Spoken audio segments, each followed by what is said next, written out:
particularmente muy preocupados con el tema de la seguridad. Creo que la seguridad es una de las mayores, si no la mayor preocupación que tenemos los bogotanos hoy y que tenemos los colombianos en diferentes partes del país. César Restrepo es el secretario de Seguridad de la capital y nos acompaña a esta hora. Secretario Restrepo, bienvenido, mil gracias por estar con nosotros.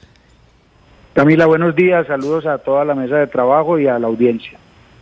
Pues yo sé que usted ha hablado durante la semana, ha estado en medios de comunicación dando entrevistas, secretario, sobre la situación de seguridad de la capital, pero como entenderá, pues es la mayor preocupación que tienen los bogotanos. Y yo le quiero hacer una pregunta que usted me la responda de la manera más concisa posible, y es: ¿esta situación de seguridad que estamos viviendo en Bogotá obedece a qué? ¿Cuál es la razón de que esto casi que nos haya desbordado? Bueno, habría que decir que el país se enfrenta a unas condiciones de seguridad que se han deteriorado y que durante los últimos años en la ciudad se ha presentado un desajuste de toda la Alianza por la Seguridad que podría disminuir la probabilidad de ocurrencia de hechos violentos o criminales. Y es eso lo que ha dado oportunidades a algunos delincuentes para poder tener éxito en sus acciones.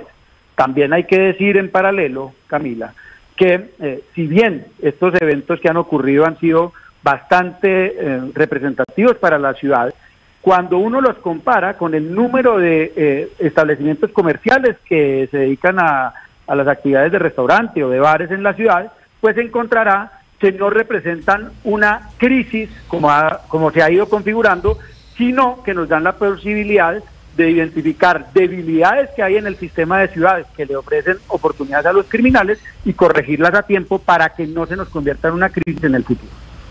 Secretario Restrepo, justamente a propósito de eso que usted nos dice, yo quiero preguntarle sobre algo que siempre sucede, y es que generalmente es mayor la percepción de inseguridad que la inseguridad real, pero como los casos que hemos conocido de unos meses para acá en Bogotá, pues nos tocan tan cerca, no sé si esta vez no es así, o sea, si esta vez la percepción de inseguridad corresponde a la realidad, o que incluso la realidad de la inseguridad es peor que la percepción.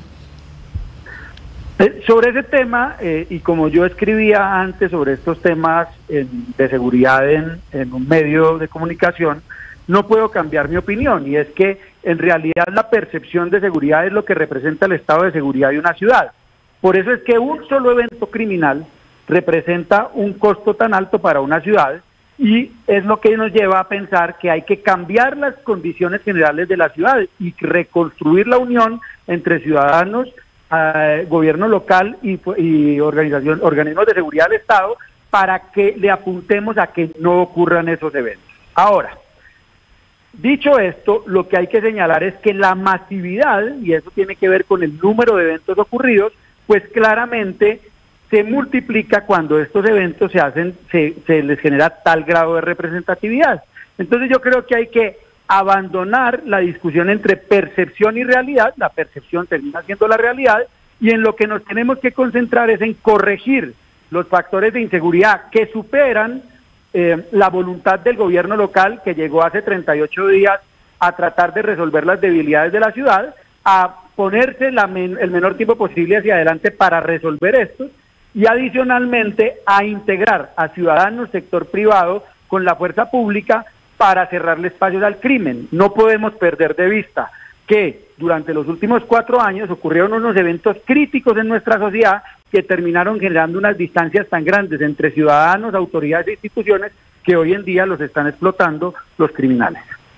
Claro, y frente a eso que usted está mencionando, secretario, pues desde el sector privado, sobre todo desde el sector de los comerciantes, pues surgen propuestas, y usted que es un experto en seguridad, por eso está en ese cargo, quiero que me diga qué opina de esta propuesta que surgió después de que se dio el primer robo en la panadería Masa en el norte de Bogotá, en donde Juan Esteban Orrego, el director de FENALCO de la capital, pues dijo y propuso que se le debería permitir a los comerciantes usar armas en defensa propia. Oigamos lo que dijo, y quiero que usted lo escuche para que me dé su opinión, y si han contemplado en la capital pues asimilar este tipo de propuestas.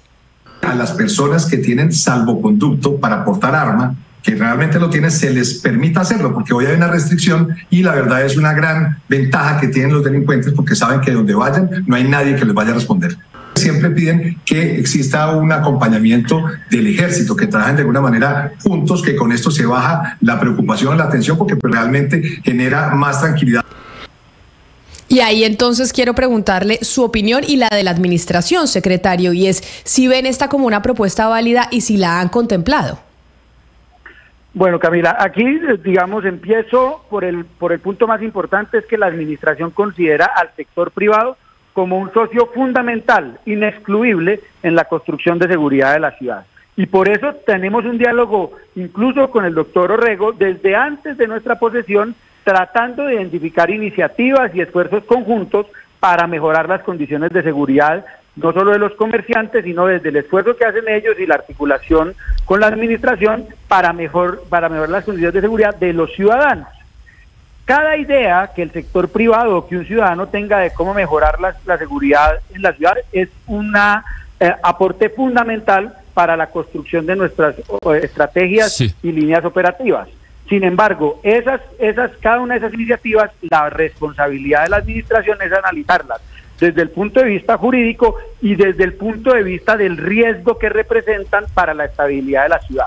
Las propuestas de FENALCO, de la ANDI, de todos los gremios serán tenidas en cuenta y las estamos revisando a la luz del riesgo y de las restricciones jurídicas o de las habilitantes jurídicos para poderlas integrar en nuestras estrategias. Secretario, usted recordará que Claudia López en 2019 llegó a decir que iba a ser la jefe de la policía cuando hubo problemas de seguridad. Después dijo que no había sintonía con Diego Molano, que el gobierno no le ayudaba, también se peleó con Petro y terminó diciendo que realmente la alcaldesa de Bogotá no tiene mucho poder sobre la seguridad y sobre la policía y el ejército. ¿Eso qué tan cierto es? Y en caso de que a usted les vaya bien o mal, desde un punto de vista objetivo, ¿qué tanta culpa y incidencia tienen ustedes en la seguridad de Bogotá y qué tanto el gobierno nacional, independientemente de los nombres o partidos que gobiernen? La gestión de la seguridad local en Colombia es una gestión que está atada de manera irrestricta a las acciones que hagan el gobierno nacional, las decisiones que tome el gobierno nacional, los presupuestos, políticas y estrategias que define el gobierno nacional.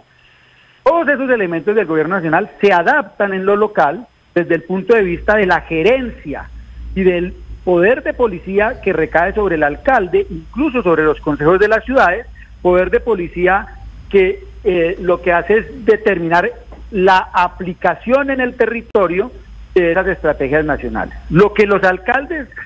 tienen un poder restringido es en el término de la comandancia. La comandancia, que es la que define operacionalmente la actuación policial y militar en los territorios, tiene una línea directa hacia el gobierno nacional y ahí lo que se crea permanentemente es un diálogo entidades locales para hacer que la coordinación del ejercicio del poder de policía que recae en el mandatario local funcione de manera efectiva sin restricciones desde el nivel nacional. Y ese es el trabajo que hacemos permanentemente, tratar de impulsar la coordinación al mayor nivel de efectividad posible para que nuestra comprensión de los problemas locales de seguridad deriven en buenas estrategias comandadas por los comandantes militares y policiales, quienes tienen la experticia operacional para utilizar las capacidades en la lucha contra el crimen, la violencia y en la generación de seguridad y protección para los ciudadanos. Permítame, secretario, insistir en la pregunta que le hizo Camila, porque usted dice, claro, que se va a estudiar, pero ¿le gusta a usted o no la idea de FENALCO de que los comerciantes estén armados en sus establecimientos de comercio? Porque lo que dice claramente el vocero del gremio es que serían armas amparadas, con salvoconducto, legales. ¿A usted le gusta la idea o usted es de los partidarios de que las armas deben estar en poder de los integrantes de la fuerza pública? No, yo como secretario de Seguridad no acostumbro a opinar sobre mi visión personal, porque mi responsabilidad en este momento es identificar los riesgos que representa una iniciativa y la capacidad jurídica de implementarla, y con esos dos elementos, si coincide con la estrategia que la ciudad está pensando, implementarla, y si no, dar las explicaciones suficientes a la ciudadanía sobre por qué esas no están. En este momento nosotros todas esas iniciativas las estamos recibiendo y hacemos el análisis jurídico y de riesgo que corresponde. Secretario Restrepo, por supuesto que uno como ciudadano entiende que ustedes llevan 38 días apenas en el gobierno y que este es un problema muy grande que venía desde atrás, pero a mí me llamó la atención su respuesta esta semana en el Consejo, en el debate en el que los concejales presentaron varias iniciativas. Una de esas fue la de militarización que ya hemos hablado, otra fue que más pie de fuerza policial, otra fue, como usted bien lo ha dicho, la vinculación de los ciudadanos con la fuerza pública y su respuesta fue: vamos a estudiar a ver cómo integramos todo esto a nuestra política de seguridad. Mi pregunta es, ¿cuándo se va a conocer esa política de seguridad? ¿Cuándo tendremos en concreto pues la idea a los ciudadanos de que hay algo que se está haciendo, que es diferente, que es novedoso, que es más ambicioso, para que no sigamos pues en lo que veníamos desde la administración pasada? Gracias por esa pregunta, porque es muy importante ubicarnos en el tiempo institucional. Desde el día 1, la Policía Metropolitana de Bogotá, la Brigada 13, incluso la Fiscalía Seccional, recibió los lineamientos de la programa de gobierno del señor alcalde Galán, de su promesa de gobierno con la que fue elegido, para que la atención operativa de los retos de seguridad, convivencia y justicia en la ciudad se vayan alineando con esas necesidades. Es por eso que el señor general Gualdrón, comandante de la Policía Metropolitana, en la primera semana del año presentó un plan operativo que atiende las urgencias de la ciudad con base en esa promesa de gobierno del señor alcalde.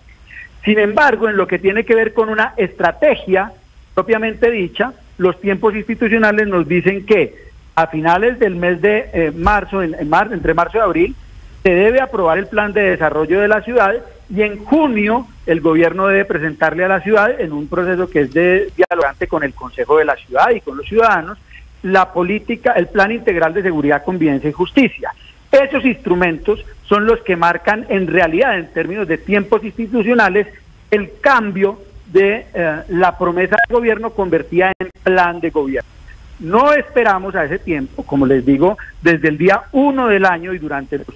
pasados 38 días, hemos estado implementando la promesa de gobierno en un proceso de transición que deja atrás en las políticas anteriores y que nos mete de lleno en las nuevas. Esos tiempos institucionales no son definidos por el gobierno, están definidos por la ley y nos toca tramitarlos de la manera más exitosa posible. Las últimas dos administraciones siempre se han quejado, secretario, y nos han dicho que el número de policías para una ciudad como Bogotá es insuficiente. En este momento, no sé si nos puede contar cuál es el número de efectivos y si le parece que está bien respecto a la cantidad de la población que tiene Bogotá, si se siente satisfecho o usted le pediría eventualmente al gobierno nacional más efectivos para el futuro. Ese es un problema de la ciudad que tiene décadas.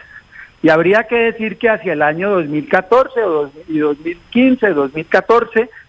Bogotá es el año que más policías tuvo, cerca de 19,000, en un esfuerzo grande del gobierno nacional. Pero en general siempre ha tenido un déficit. Si esta ciudad quisiera tener un número de policías que le permitiera generar un esfuerzo más robusto en prevención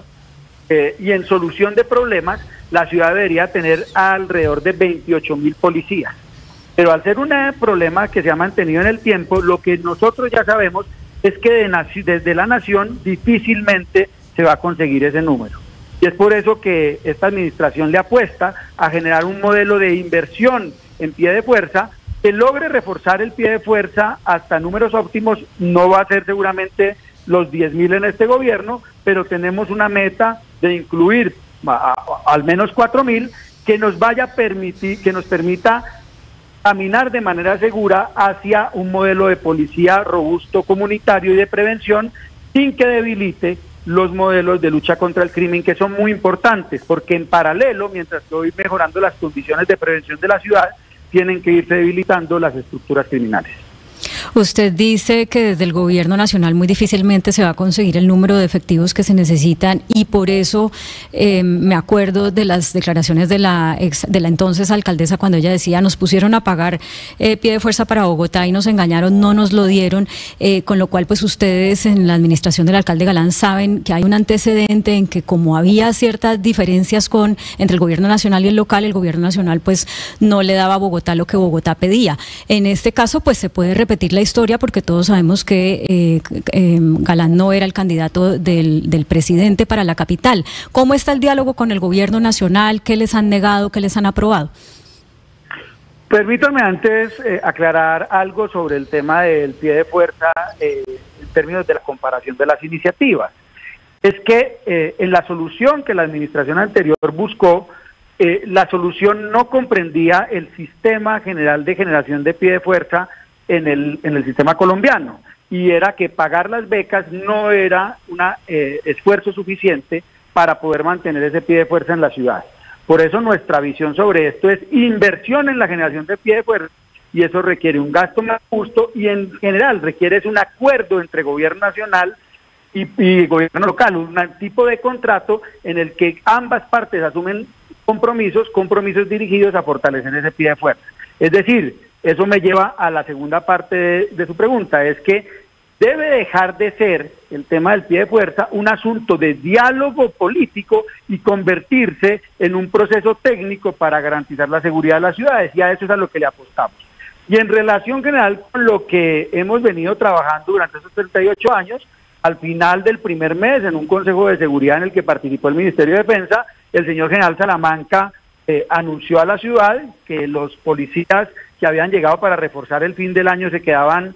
sirviendo en esta ciudad, y que adicionarían al menos 150 más policiales en especialidades como inteligencia, investigación criminal e infancia y adolescencia, policiales que han venido entrando al servicio en la ciudad, robusteciendo los servicios en esas líneas. Por lo tanto, en ese ámbito hemos venido trabajando de manera coordinada. Igualmente sostenemos hoy en día conversaciones para tener resultados prontamente en términos penitenciarios y carcelarios, de identificación de migrantes y otros temas que son muy importantes como fundamental para la construcción de seguridad. Secretario, agradeciéndole su tiempo, quiero hacerle una pregunta más global sobre la situación de seguridad que estamos experimentando en Bogotá y en varias partes del mundo, porque usted decía, no podemos engañarnos que ha habido unos eventos que hemos sufrido en Colombia y en otras partes que generan una división entre las instituciones y la ciudadanía y demás. Hemos reportado durante toda la semana cómo se está agravando, por ejemplo, la seguridad en ciudades como Nueva York, cómo se está agravando la seguridad en ciudades como Washington, y vemos lo que está pasando en Bogotá. Esto, ¿qué es lo que está sucediendo? Que vemos que la seguridad se está empeorando en todas partes, no es solo aquí. ¿Qué fue lo que pasó? ¿Es la pandemia, que son las repercusiones de lo que sucedió en ese momento y que todavía no logramos reponernos? ¿Es el crimen organizado, que cada vez es más difícil de controlar? ¿Qué es realmente lo que está pasando, que está haciendo más difícil controlar la seguridad, no solo aquí, sino en muchas partes del planeta? Camila, esta es la pregunta más difícil que me ha hecho, porque nuestros oyentes podrán interpretar que es la forma con la cual voy a excusar eventos que antes he explicado de manera responsable y crítica, pero me voy a atrever a decirla. Hay varios elementos. La primera es la pandemia. La pandemia nos reventó como sociedad y volvimos a la vida ordinaria sin recomponer el tejido social. La comunicación, la comprensión de las responsabilidades que cada uno de los actores sociales tienen en el desarrollo y consolidación de una sociedad más sólida. Y yo estoy de acuerdo con ustedes en ese punto. Lo segundo son elementos muy locales que se suman a esos asuntos. En general, en el hemisferio occidental hay unas sociedades que evolucionan rápidamente a convertirse en sociedades que se sienten no responsables, pero demandantes de condiciones de estabilidad. Y eso es una condición esquizofrénica, porque si no hay responsabilidades, la estabilidad está lejos de conseguirse. Y ya en el ámbito local, en cierta forma, el crecimiento de las economías ilegales es el gran motor de los factores de inseguridad. Y en segundo lugar, estamos pagando el precio de un año 2021 donde se decidió convertir a las instituciones en los malos del sistema social y adicionalmente apostarle a dividir a la sociedad para que en esa división los criminales y los violentos se fortalezcan. Qué reto entonces el que tenemos, no solo a nivel físico, que es lo que usted tiene que trabajar, secretario, sino en todo sentido como sociedad, porque sí creo que es una situación que no está, que no se despega de lo que pasó con la pandemia, y es algo que está sucediendo a nivel global y no solo local. Mil gracias por atendernos hoy aquí en Mañanas Blue. A ustedes muy amables por tanto tiempo para explicar esto. Muchas gracias. Un saludo especial, es el secretario de Seguridad de Bogotá a propósito de la preocupación